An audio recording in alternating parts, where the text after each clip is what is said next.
সকলে কেমন আছেন? আশা করি সকলে ভালো আছেন। আপনারা হয়তো ইউটিউবে ভিডিও বানাতে চাচ্ছেন, কিন্তু আপনাদের মোবাইলের ক্যামেরা কোয়ালিটি অনেক খারাপ, আপনাদের ব্যাকগ্রাউন্ড অনেক নয়েজ বা অনেক খারাপ, এই জন্য হয়তো ভিডিও বানাতে পারছেন না। তো আমি আজকের ভিডিওতে বলবো ইউটিউবে ভিডিও বানাতে গেলে আমাদের কি কি লাগে। নতুন ক্যামেরা, ল্যাপটপ, লাইটিং, এগুলো কিচ্ছু লাগে না। শুধু আপনার হাতে থাকা একটা স্মার্টফোন যেটা আপনার কাছে আছে।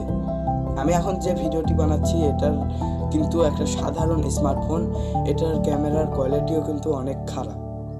তো আপনারা যখন ইউটিউবে ভিডিও বানাতে যাবেন নতুন, তখন আপনাদের ক্যামেরার কোনো প্রয়োজন নেই, এডিটিংয়ের জন্য ল্যাপটপেরও কোনো প্রয়োজন নেই। আপনারা সাধারণ ক্যাপকাট দিয়ে যদি এডিট করেও আপনারা ভিডিও আপলোড করেন তাও হবে। তো দেরি করছেন কেন? আজ থেকেই শুরু করুন আপনার ইউটিউব কন্টেন্ট জার্নি। তো আপনাদের হাতে থাকা এই স্মার্টফোন দিয়েই শুরু করতে পারেন। আপনারা আজ থেকেই শুরু করুন।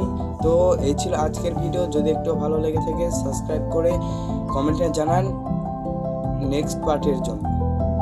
দেখা হবে নতুন কোনো এক ভিডিওতে। ততক্ষণ ভালো থাকুন, সুস্থ থাকুন। আল্লাহ হাফেজ।